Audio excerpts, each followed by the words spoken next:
Friends, welcome to my channel. ఈరోజు నేను మజ్జిగ పులుసు ఎలా తయారు చేయాలో చూపిస్తాను. అందుకు కావాల్సిన పదార్థాలు: మజ్జిగ ఈ కప్పుతోటి 3 కప్పులు, ఉల్లిగడ్డ, కొత్తిమీర, పచ్చిమిర్చి, కరివేపాకు, శనగపిండి, పసుపు, అల్లం వెల్లుల్లి పేస్ట్. ఇప్పుడు మనం మజ్జిగ పులుసు ఎలా తయారు చేయాలో చూద్దాం. స్టవ్ వెలిగించి గిన్నె పెట్టుకుందామండి. గిన్నె వేడెక్కాక మనం దీంట్లో ఆయిల్ వేసుకుందాం. ఒక 2 స్పూన్స్ ఆయిల్.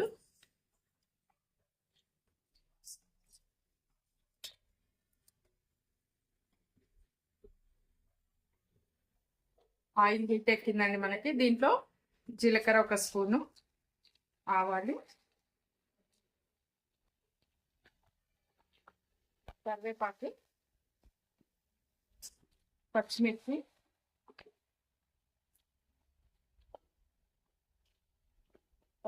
కొంచెం వేయించుకున్నానండి. వేయించాక ఇప్పుడు ఉల్లిగడ్డ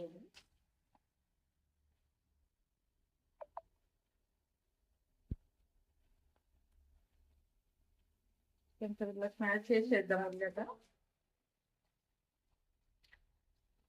ఉల్లిగడ్డని బాగా వేగనిద్దాం. మనకు ఉల్లిగడ్డ వేగిందండి. ఇప్పుడు వేగింటే దీంట్లో అల్లం వెల్లుల్లి పేస్ట్ 1 స్పూన్ వేద్దాము. అల్లం వెల్లుల్లి కూడా బాగా వేగాలి, పచ్చివాసన పోయి కూడా వేగని కాదు. అందులో పసుపు కూడా వేసేద్దాం ఒకేసారి.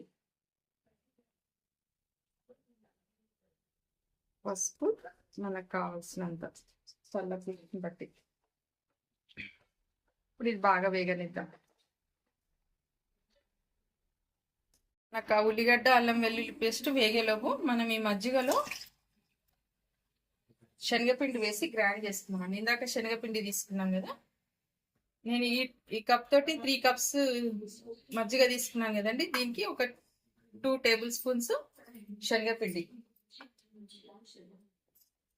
ఒక చుట్టూ తిప్పుకుంది.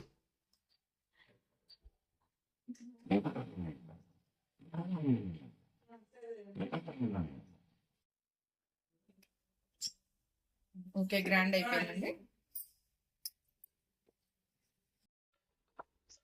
మనకి ఇప్పుడు అల్లం వెల్లుల్లి పేస్ట్ మంచి వేగిపోయింది, మంచి స్మెల్ వస్తుందండి. ఇప్పుడు మనం దీంట్లో ఇప్పుడు మజ్జిగ గ్రైండ్ చేసి పెట్టుకున్నాం కదా, అది వేసేద్దాం.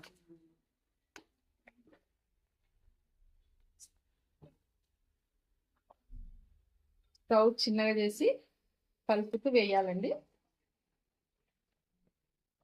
ఇప్పుడు మనం ఇందాక ఎంత మజ్జిగ వేసామో అన్ని గ్లాసుల అన్ని వాటర్ వేయాలి, అన్ని కప్పుల వాటర్ వేయాలి. మనం 3 కప్పులు తీసుకున్నాం కదండి మజ్జిగ, వాటర్ కూడా ఒక 3 కప్పులు వేసుకున్నాము.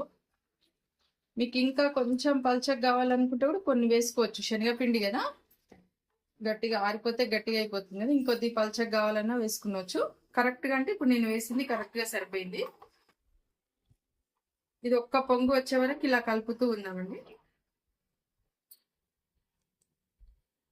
మధ్య మధ్యలో 1 నిమిషంకి ఒకసారి, హాఫ్ మినిట్కి ఒకసారి ఇలా కలుపుతూ ఉండాలి.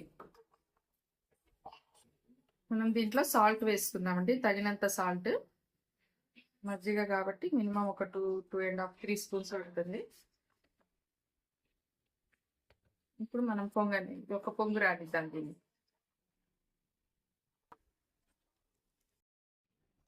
అట్లా పులుసు మనకు పొంగు వస్తుందండి. ఇప్పుడు ఇలా వస్తుంది. మీకు ఏంటి చిక్కగా ఉంది అనిపిస్తే, ఒకవేళ మజ్జిగ కొందరికి చాలా చిక్కగా వస్తుంది, కొందరికి నీళ్ళలాగా వస్తుంది కదా, అప్పుడు మీరు ఇంకో కొన్ని వాటర్ వేసుకోవచ్చు. అయిపోయిందండి మనకి మజ్జిగ పొంగు వచ్చేసింది కాబట్టి మనం దించేసుకోవచ్చు. దీంట్లో కొత్తిమీర వేసేసుకోవాలి. కొంచెం కొత్తిమీర వేసి కలిపేసి స్టవ్ ఆపుది. ఓకే ఫ్రెండ్స్, మనకు మజ్జిగ పులుసు రెడీ అయిపోయింది. ఈవినింగ్ టైం మనకి ఎప్పుడైనా పప్పు సాంబార్ అయిపోయినప్పుడు, బోర్ వచ్చి వేరేది ఏమైనా చేసుకోవాలనుకున్నప్పుడు మజ్జిగ పులుసు చేసుకోండి, చాలా బాగుంటుంది. అందులో ఇప్పుడు ఎండాకాలం కదా, మంచి టేస్ట్ అనిపిస్తుంది. ఒకసారి చూసి కామెంట్ పెట్టండి ఫ్రెండ్స్. అలాగే నా ఛానల్ని లైక్ చేయండి, షేర్ చేయండి, సబ్స్క్రైబ్ చేయండి. Thank you friends.